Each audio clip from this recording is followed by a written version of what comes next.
pendant que les gens se vantent d'être des Français dans leur voiture vivant au Cameroun, moi je voulais alors me vanter être Bamileke en train de marcher dans les rues du Cameroun. Le but n'était pas créer une marque avec du textile, bref, tout le gros français que vous parlez là. Donc voilà, la marque Ayam répond à une histoire un peu, entre guillemets, qualifiée de sorcellerie. Bonjour Arnaud. Bonjour Ferry, merci d'être passé. Et merci de nous accueillir chez vous, dans votre showroom ici à Bali. Est-ce que Arnaud peut se présenter brièvement aux internautes de la chaîne MC Business TV?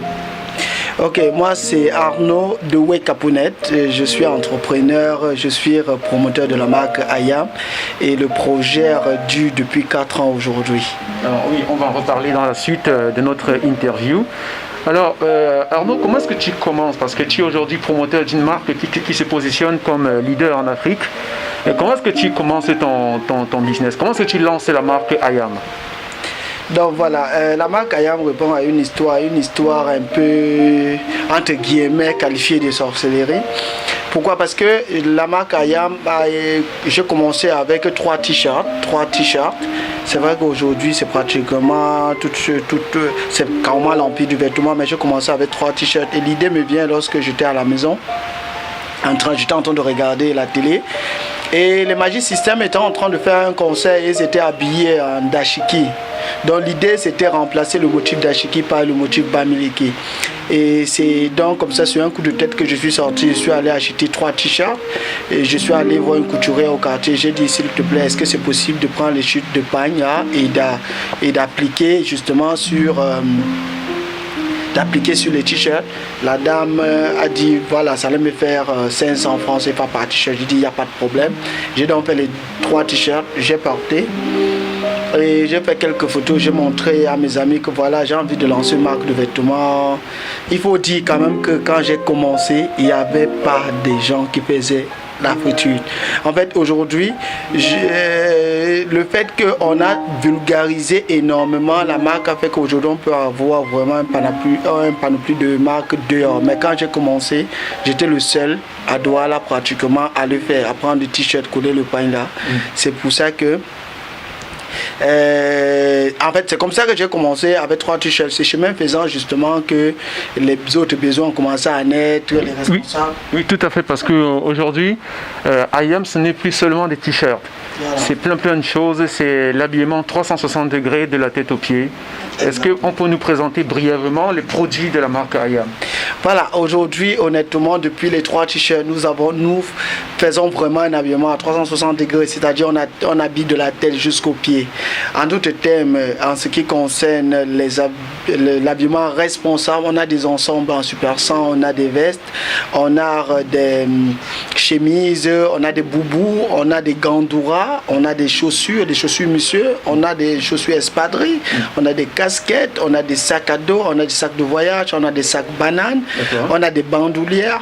Donc aujourd'hui... Et depuis le début de la pandémie mondiale du Covid-19, vous avez des masques aussi.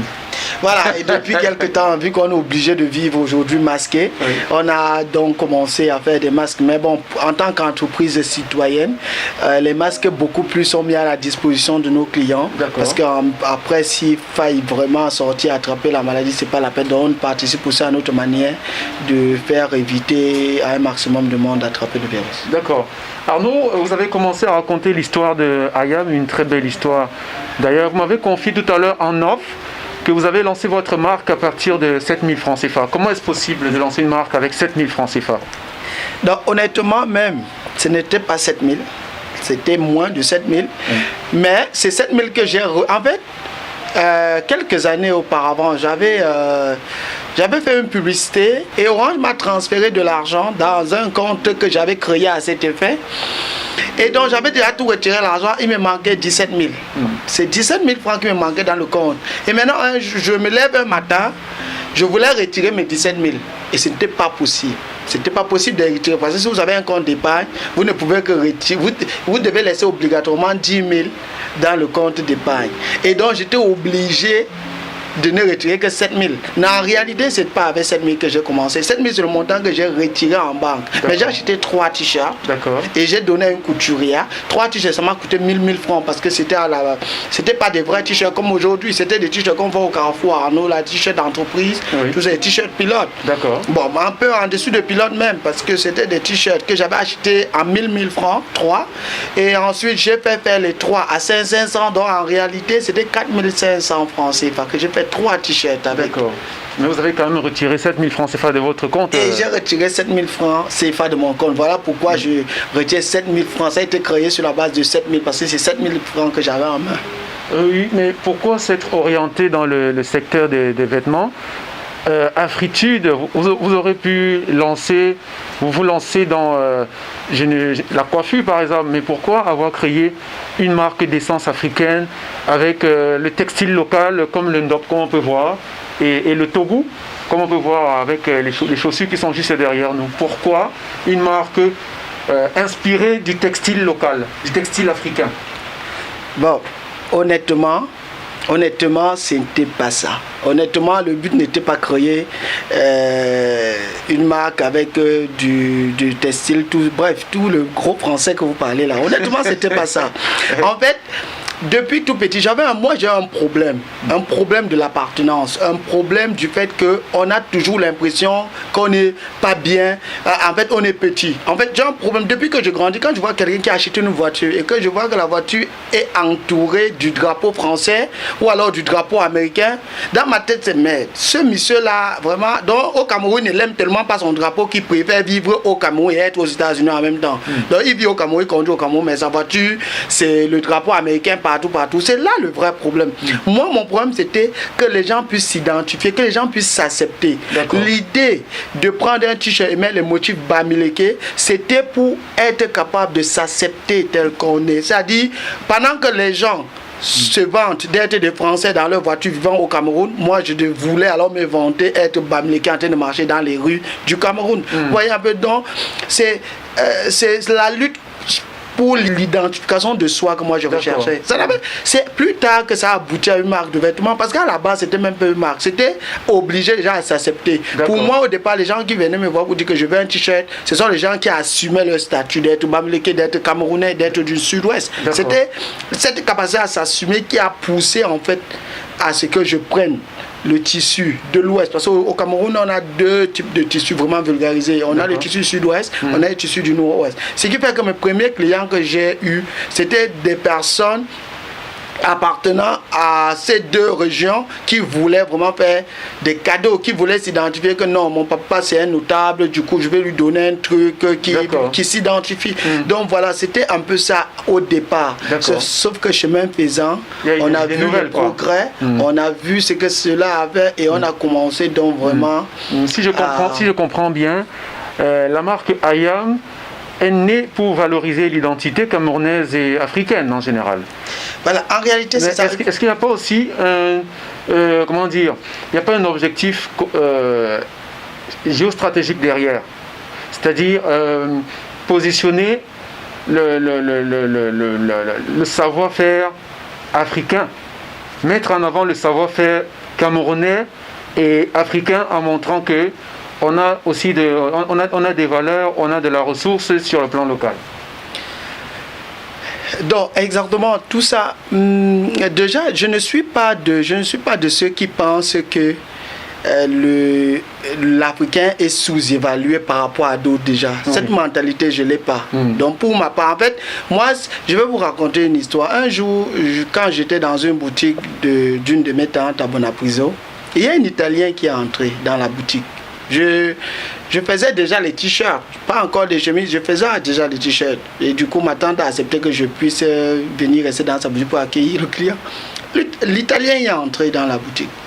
L'Italien, il n'a pas trouvé ce qu'il recherchait. Et j'ai commencé à lui proposer les trucs africains que il dit que, excusez-moi, mais est-ce que c'est italien? Je dis non, c'est 100% commun. Il dit non, mais je porte italien.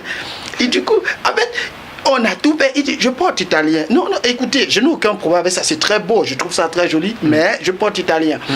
En fait, aujourd'hui, il y a beaucoup de choses qui sont nés à partir de l'idéologie selon laquelle on voulait s'identifier. On a commencé à se dire que, ok, il faudrait qu'un jour, un Camerounais, un Africain puisse se lever et dire, non, c'est très beau, mais je porte africain. D'accord. Parce que, en fait... L'objectif, c'était de valoriser le Made in Africa. L'objectif, c'était qu'on sache que nous avons l'opportunité aussi de fabriquer quelque chose qui est adopté par d'autres, comme nous avons adopté ce qu'eux-mêmes, ils ont fabriqué. Tout à fait. En fait, c'était ça l'objectif. Oui. Et c'est toujours ça l'objectif jusqu'à aujourd'hui. D'où le nom Ayam. D'où le nom Ayam. Ayam, je suis en français. D'accord. En fait, à la base, la marque, c'était je suis. C'est un ami qui vient en France qui m'a dit je suis, c'est un peu genre je suis. Gars, Ayam sonne nettement mieux, non? Et c'est depuis le jour là que nous sommes quittés de je suis à Ayam. D'accord. Je suis, c'est une acceptation de soi. C'est-à-dire, c'est assumer qui on est. D'accord. En réalité, c'est ça en fait. C'est pour ça que j'ai pas. La marque Ayam est une identification de soi. C'est-à-dire c'est une assurance personnelle, c'est s'accepter personnellement. C'est ça la marque Ayam. Tout simplement, ça n'a rien avec vouloir monter la plus grande entreprise, tout ça, non. Ça n'a vraiment pas été ça. Donc au départ, c'est une vision du monde qu'on voulait partager avec les autres, quoi. Est-ce qu'on peut dire avec le recul que Ayam a réussi, que Ayam a atteint son objectif de départ? Est-ce qu'Ayam est adopté par son marché et même au-delà? Honnêtement, je pense que Ayam est sur le chemin, mais il y a encore trop à faire. D'accord. Quelles sont les difficultés, quels sont les obstacles? Les obstacles aujourd'hui, c'est d'abord la pandémie coronavirus. Mais ça, c'est un obstacle de circonstance. Je veux dire, est-ce que sur le plan culturel ou mental, il y a des obstacles? Et sur le plan macroéconomique, l'entrepreneur que vous êtes a rencontré des problèmes. D'abord sur le plan mental, les mentalités. Est-ce qu'on a facilement accepté la marque Ayam et adopté? Je peux, oui. Honnêtement, je parle pas. Je suis quelqu'un de très très optimiste, quelqu'un de très très positif. Je connais pas ce que vous appelez obstacle. En fait, en fait, ce n'est jamais. Je n'y pense même pas. Je serais incapable de vous dire que les obstacles que j'ai reçus, parce que ça ne fait pas partie de mon quotidien. Je ne regarde pas les obstacles. Je ne connais pas. D'accord. Parce que j'ai toujours essayé de faire avec les moyens dont je disposais. Aujourd'hui, je peux dire haut et fort que ça a été accepté, parce que quand je vois d'où l'homme vient et d'où on est, je vois qu'on a fait énormément de progrès. Et si on n'était pas accepté, on ne serait jamais arrivé à ce niveau. Donc c'est pour ça que je pense que les Camerounais, les Africains, les expatriés ont accepté l'initiative de la marque Ayam. Ils ont accepté de porter ce que nous fabriquons. Ils ont pris cette nouveauté-là comme quelque chose de merveilleux et finalement ils ont adopté. Et voilà pourquoi je crois qu'au jour le jour aujourd'hui, on va de l'avant. Ayam, où est-ce qu'on trouve Ayam? C'est seulement en Afrique ou c'est partout dans le monde? C'est quoi le circuit de distribution de la marque? Aujourd'hui, nous avons la chance d'être nés sous l'emprise de l'Internet. Ce qui fait qu'aujourd'hui, la marque Ayam est une marque internationale. Et la marque Ayam est vendue dans tout le monde entier. Aujourd'hui, on n'a plus de limite parce qu'on a des boutiques physiques. À Douala, on en a 3. En Douala, on en a 3. On a une représentation au Gabon, on a une représentation en France. Pour l'instant, c'est vraiment ça parce que nous n'avons pas encore trouvé des personnes partenaires dans d'autres régions, mais cependant, nous vendons dans tout le monde entier. Je ne peux pas compter le nombre de fois on a dû expédier des articles via DHL. Nous sommes d'ailleurs en partenariat avec DHL qui nous permet de vendre dans tout le monde entier. Et éventuellement, en France, nous avons tenu à avoir une boutique physique parce que c'est plus facile pour quelqu'un qui est en France de faire la distribution avec, vous connaissez les coûts de DHL quand même.